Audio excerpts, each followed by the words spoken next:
white nationalism is a white problem, right? We're affected by it, but it's going to take white people to correct the behavior of their own, right? It's like, because they're the dominant culture in this country right now. They've been handed the reins to the political system, the banking system, all of these systems, and it has to change, but it has to change from within. Mm-hmm. It has to change it from within. It has to be their kids who realize that this is not right, right? All these kids who grew up in these rural areas, who don't have access to information and who aren't growing up around other cultures and so forth, who are just being brainwashed with, these people are coming over here to take something away from you. Right. It's a trick. It's a trick. It's a scam. Mm-hmm. And that's the saddest part of it all, is that they remain dumb. It's horrible. Yeah. Yeah. They're not getting the education. They have no idea. You put a black baby and a white baby together, 1-year-olds. What do they know other than just love and having fun and so forth? So what happens between 1 year old and 16, 17, 18 years old, where a kid goes from hugging another child of color to putting his hand up and waving the white nationalist or Nazi salute? What happens between those 15 and 16 years? Mm-hmm. You have somebody in that child's life that's pumping him with information that's false. What do we teach our kids? We teach them to be tolerant. We teach them to be loving. Just think about the influence that we've had on our children, Joey, Royce, and Ross. If everybody did that, we wouldn't be here. Exactly. Period. No, they're not doing their part. They're not doing their part. And we are. And that's the sad part. We teach our kids to be polite and respectful and all of that. And they have to go out there in this world. And it is frightening, because they're not going to be reciprocated. It all starts at home and in your community. So yes, not coming back. What you teach your kids is what they will take out into the universe. And then what you don't teach your kids and they go out into the universe and get is what they're going to bring back into your house. Right. You have all of these kids who don't know love, who aren't being hugged, who are looking for attention, who go out into the streets. And then the parents, the single moms mostly, wonder why these kids, when they turn 15, 16, or even some of them as young as 13, 14, come back in the house and start raising their hand to them. Even their mothers have no respect for them. It's because you didn't show them respect and love. They went out in the streets and found something else. And now it's coming back into your home. And these kids don't have a means of taking care of themselves. They're not legally able to be responsible for themselves. They're going out here and slinging just enough drugs to buy some sneakers or buy something, a toy or whatever, because they're still kids at heart. So they don't know anything bigger than that, right? And they feel like they got a little bit of hair on their chest, a little bit of hair on their balls, and now they think they're the man. And I don't even know. I've heard stories about girls who take on these same characteristics, and it's problematic, but it starts at home. It does. It starts at home with, again, goes back to the very reason that April and I continue to share these videos, continue to grow this platform, because it starts with healthy relationships through communication and desire to build something. People take for granted the value of family building, like what it means to. But if you've never been taught, it's a sticky situation. Somebody has to break the cycle. You know what I mean? You have a cycle of kids that never graduated, and then you get that one person in your family that finally graduates and go to college. Like, it has to be a lot of those breakthroughs. You don't know about love, you have to figure it out. Get some role models. I always say that you have to have. But do you hear what I'm saying about the importance of modeling families, right? Of modeling families, of getting back to our community has always been splintered. Slaves were broken up. Slave families were broken up. It took the power away from the family unit when they were able to take kids away from their mothers and fathers and send fathers off to different plantations. We have to break the cycle.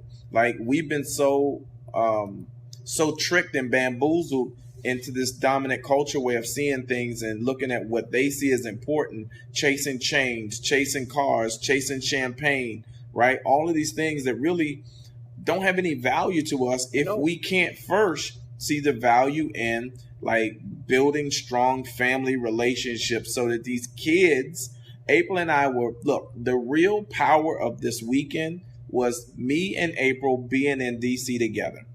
I'm not going to sit and tell you that me and April are rich, because we're not. But what we are rich in is resources, relationships, and our ability to focus on what's important. And as much as some of the things didn't work for April and a couple of things may not have worked for me, one of the things that absolutely worked for everybody was the fact that Royce looked up and had his brother and his mom and his dad standing there to see him off to college. And I can tell it affected him. It affects me. It affects me right now that I was able to stand there and drop my son off.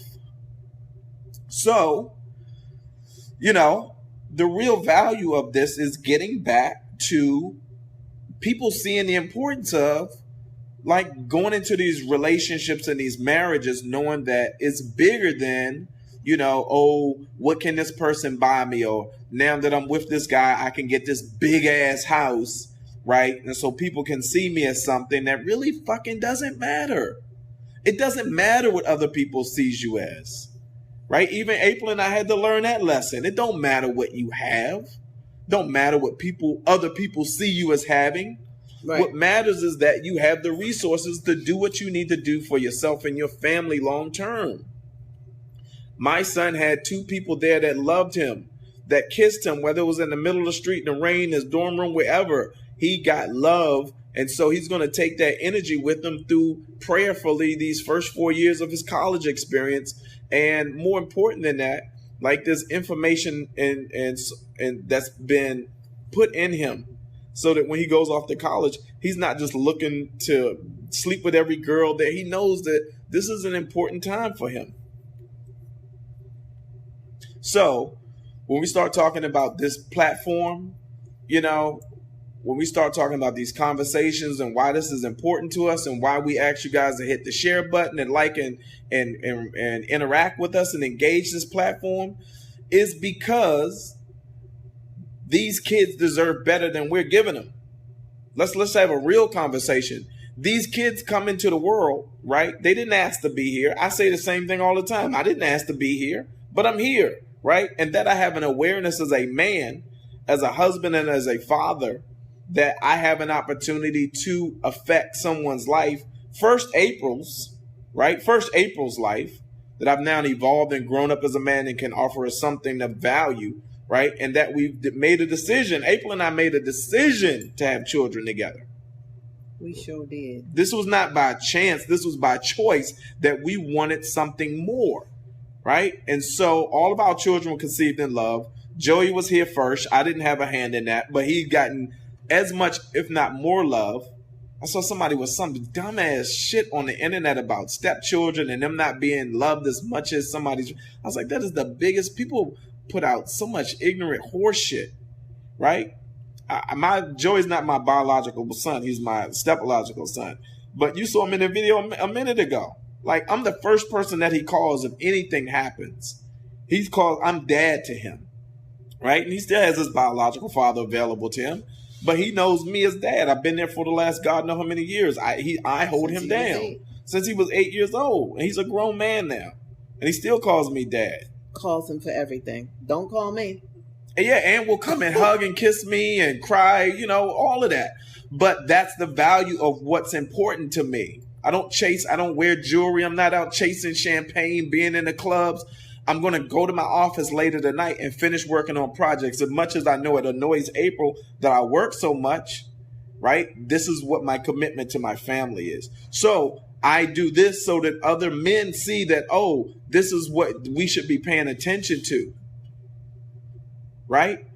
So that they know that this is some cool shit to do. Like, be about your business, be about your family, and let's grow these communities the responsible, loving way. Yo, if we did that, we would be a force to be reckoned with. If everybody reached back, just got their shit halfway together. Listen, and sometimes it don't work out. It don't always work out. Right. April was in a relationship or marriage that didn't work out. She was a single mom. So you can't tell me, sometimes it don't. Yes. We're products of a single mom who had a child who was looking for a man to be in a relationship with. And this is where this came together, right? And it wasn't smooth sailing all the way through. It was raggedy as fuck in the beginning. It was raggedy as fuck. I was all over the place, young, immature, sleeping around, doing everything that I had no business doing. But it's a part of the process is evolving as a man and being able to learn. If you didn't get that information from somebody, my dad didn't give me that information. My father didn't give me. My father was a very loving father and taking care of all of these damn kids, but he didn't sit me down like I sit my sons down. I sit them down because I want them to have not the cheat sheet, but the information. So now the learning curve gets closed. There's a gap that gets closed. Information. I tell Royce, you're going off to school, you're going to meet young ladies. Don't be irresponsible. It's not about how many women you can fuck. It's not about no notches on your belt. It's about building responsible relationships with all human beings, males and females. Your friendships you build with women and men should be responsible relationships. So, we just try to somebody, another young lady, I'm not calling out no names, but left a comment that she didn't like me because of when I put the camera on April when we sitting in Royce's room and April was crying because she realized that Royce's room was empty. Right? And it was like, I just found that to be a bit odd.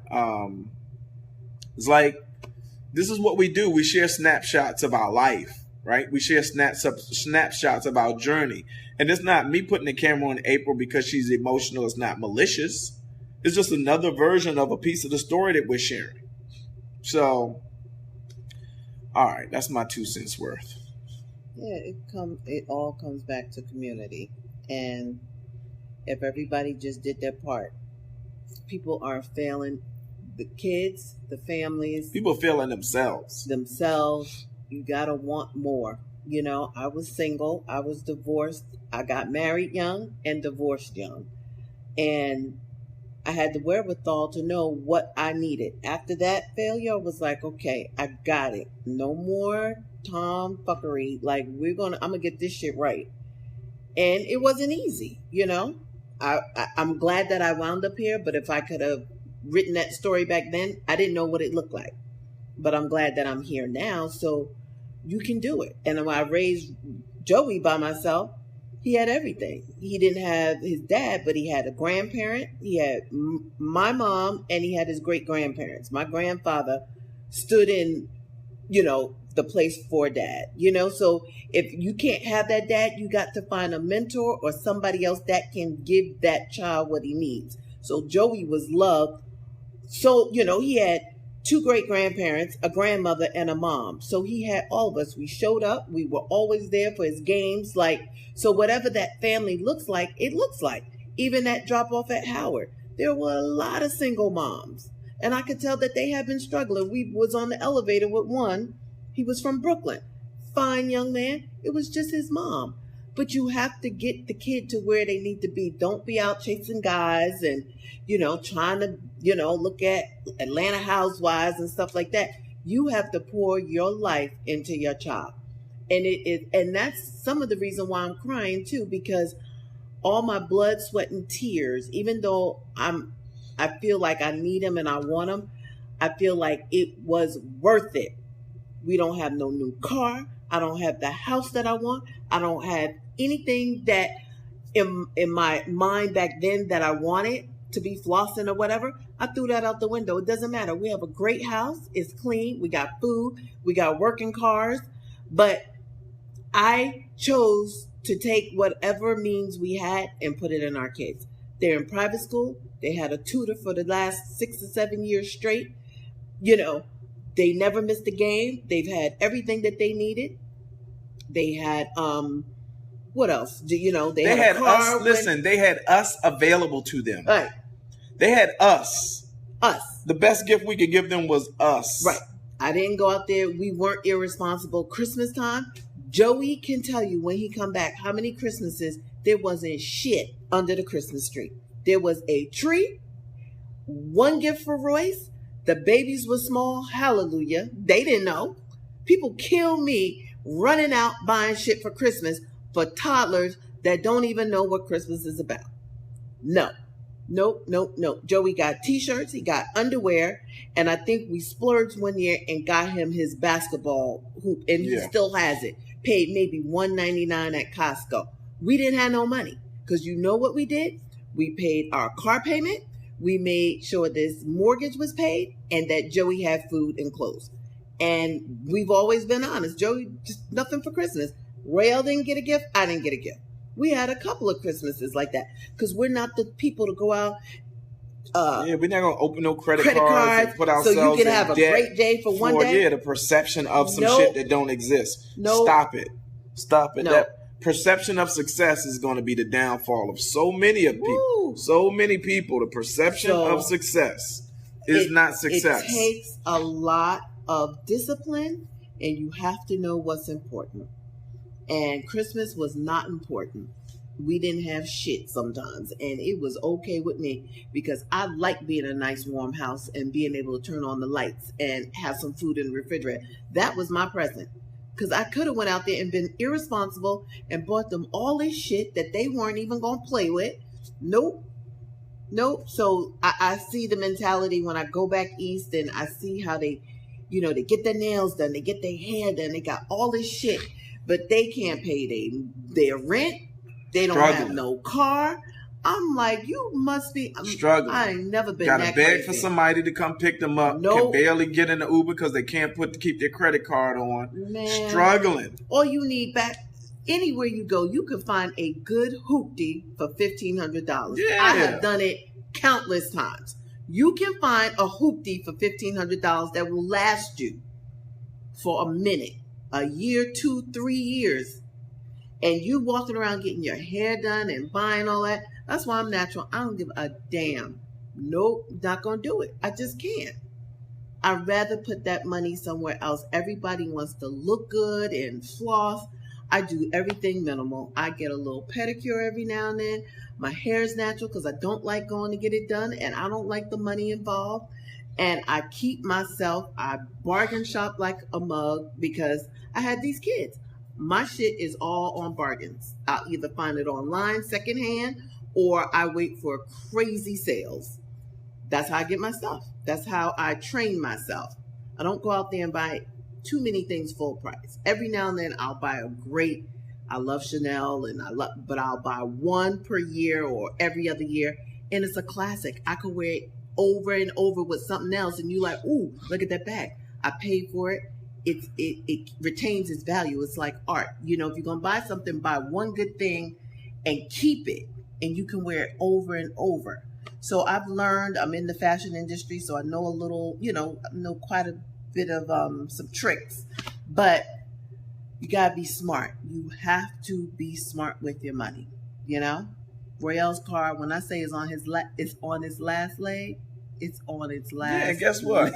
I'm not in a rush. Nope. To go buy another one. I'm going to put it in the shop. It's going to get me. And Royce is gone, so now we got the Prius. Now we got the Prius. The third car is freed up, so now I could drive that around if I want to. Yep. It ain't no Somebody rush. come to visit, we got an extra car again. See how that works? So we ain't flossing. I got a little Hyundai. It's all good. But I tell you what, I've been putting in a lot of work. I got projects that's going to give me a big ass check. And when the time is right, when I do finally buy me something, it's going to be something nice that I can afford that I'm going to be excited about because everything else is going to be taken care of. Right. Truth be told, in 2 years, we'll be doing the same crazy process again with Ross. So I got And that'll be the last one to go. Well, we still got these babies. Yeah, but them grandbabies, them ain't. I'm going to spoil them out of control. I got some time, thank God. But yeah, so I have to be mindful, even though Royce is technically off the budget, which is great. That's one less tutor bill. That's one less tuition at school. Well, he ain't off the budget with these college He's bills. He's not. I don't know how you can even say that. But I mean, he ain't here. Listen, the reality is that he's just not here in the house going, hey, give me some money for Fat Sal's and all of that craziness. He's not bad. I don't have a tuition to pay. That's huge. Okay. That's huge. That's a lot of money back. So I don't want to go crazy. I can see a little bit of light. I still got to get Ross over the finish line. But, it feels good to have gotten there.